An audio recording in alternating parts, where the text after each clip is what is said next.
শ্রী শ্রী গণেশ পাগল সেবাশ্রম মাদারীপুর জেলার রাজোর উপজেলার কদমবাড়িতে অবস্থিত একটি গুরুত্বপূর্ণ হিন্দু তীর্থভূমি। বিশেষত বাঙালি হিন্দুদের কাছে এটি একটি জনপ্রিয় তীর্থস্থান।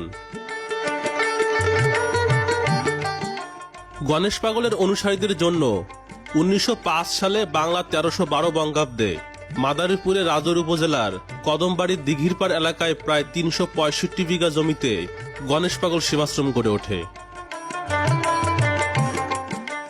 বাংলা 1255 বঙ্গাব্দে গোপালগঞ্জের কোটালীপাড়া উপজেলাধীন পোলসাইর গ্রামে এক দরিদ্র পরিবারে জন্মগ্রহণ করেন মহামানব শ্রী শ্রী গণেশ পাগল।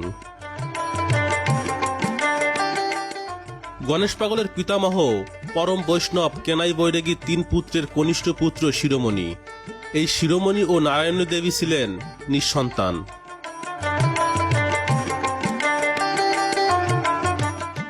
শিরোমণি ও নারায়ণী দেবী নিঃসন্তান এই দম্পতির অনেক সাধনার ফলে শ্রী পঞ্চমীর আগের দিন বরদা চতুর্থী শুক্রবার ব্রহ্ম মুহূর্তে জগৎ আলো করে আসে সেই শিশু।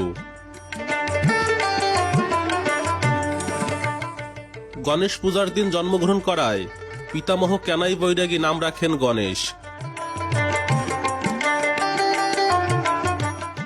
শ্রী সুভাষচন্দ্র বিশ্বাসের শ্রী শ্রী গণেশ পাগল লীলামৃত থেকে জানা যায়, গণেশের বয়স যখন 1.5 বছর তখন তার পিতা শিরোমণি ধরাধাম ত্যাগ করে চলে যান।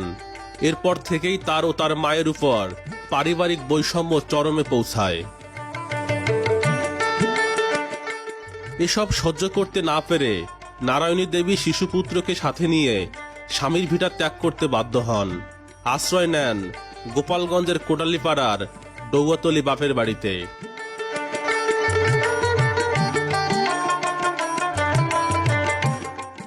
সংসার চালাতে নারায়ণী দেবীকে হিমশিম খেতে হয়।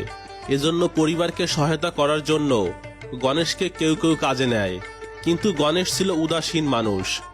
কাজ করলেও তার বিনিময়ে কোনো অর্থ সে স্পর্শ করত না। অনেকে সে অর্থ মা নারায়ণী দেবীর কাছে এসে পৌঁছে দিত।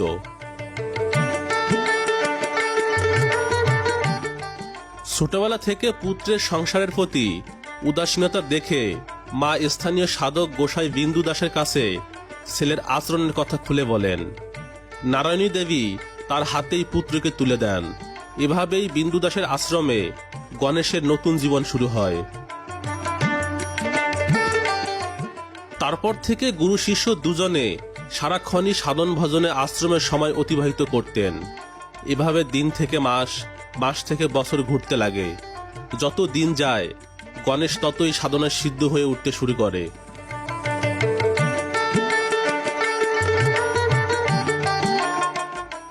একদিন গুরু বিন্দু দাস গণেশকে ডেকে বলে, বাবা গণেশ, তোমার সাধন সিদ্ধি হয়েছে, আমি দায়মুক্ত হয়েছি, এখন স্বাধীনভাবে যথা ইচ্ছা ভ্রমণ করো। সিদ্ধি প্রাপ্তের পর গণেশ পরিচিত হয়ে ওঠেন গণেশ পাগল নামে। গণেশ পাগল লীলা সাঙ্গ করার আগে পাগলের নির্দেশ মতো কদমবাড়িতে কালী মন্দির প্রতিষ্ঠা করে পূজার আয়োজন করা হয়।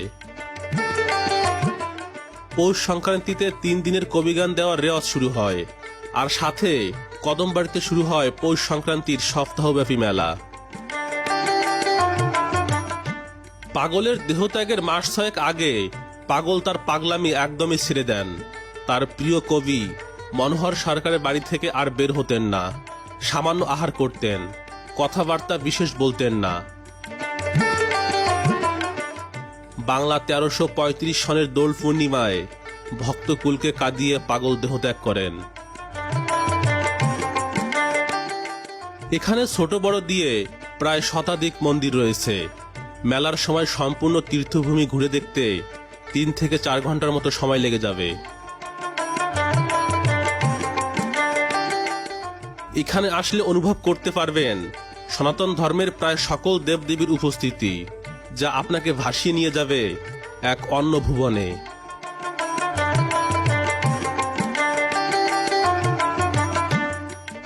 সত্যযুগ থেকে শুরু করে কলিযুগ পর্যন্ত প্রধান প্রধান দেবদেবী, অবতার মুনি ঋষি ও মহামানবদের দৃষ্টিনন্দন বিগ্রহ স্থান পেয়েছে এই সেবাশ্রমে।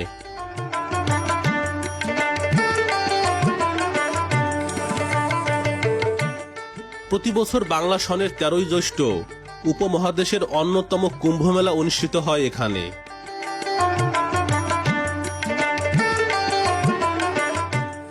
167 একর জমিতে বসে উপমহাদেশের অন্যতম 100 বছরের ঐতিহাসিক কুম্ভ মেলা। সেবাশ্রমে ছোট বড় দিয়ে শতাধিক মন্দির থাকলেও মহামানব শ্রী শ্রী গণেশ পাগলের সমাধি মন্দিরটি অন্যতম প্রধান মন্দির।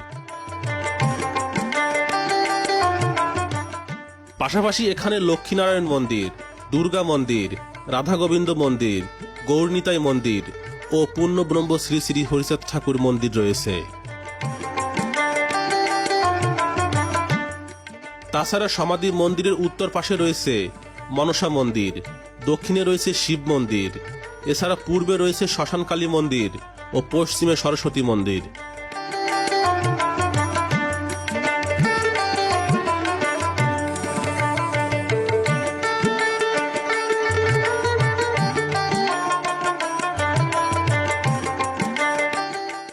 ঢাকা থেকে সড়ক পথে পদ্মা সেতু হয়ে মাদারীপুরের দূরত্ব প্রায় 128 কিলোমিটার। গাবতলী, গুলিস্তান বা সায়দাবাদ বাস স্ট্যান্ড থেকে মাদারীপুর যাওয়ার সরাসরি বাস পাওয়া যায়, যেমন সার্বিক পরিবহন, চন্দ্রা পরিবহন, সোনালী পরিবহন। তবে বরিশালগামী যে কোনো পরিবহনে আসতে পারবেন এই সেবাশ্রমে। ভাড়া লাগবে পরিবহন ভেদে 400 থেকে 500 টাকা। সময় লাগবে 2 থেকে 3 ঘন্টার মতো। মাদারীপুরের টেকেরহাট বা রাজর বাস স্ট্যান্ডে নেমে সিএনজি, মাহিন্দ্র বা অটোতে করে আসতে পারবেন এই কদমবাড়ি মহামানব শ্রী শ্রী গণেশ পাগল সেবাশ্রমে।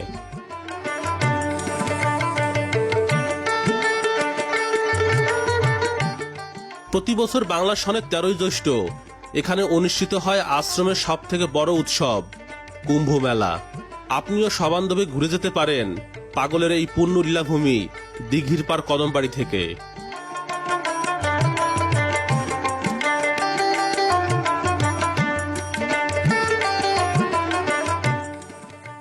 ভিডিওটি ভালো লাগলে শেয়ার করে অন্যকে দেখার সুযোগ করে দিন। ভিডিও ধারণে ঋত্বিক বালা এবং সম্পাদনায় ছিলাম আমি আকাশ বালা। কদমবাড়ি মহামানব শ্রী শ্রী গণেশ পাগল সেবাশ্রমের এই পুণ্যভূমি থেকে আজকে বিদায় নিচ্ছি আপনাদের প্রিয় জাগমত চ্যানেল থেকে।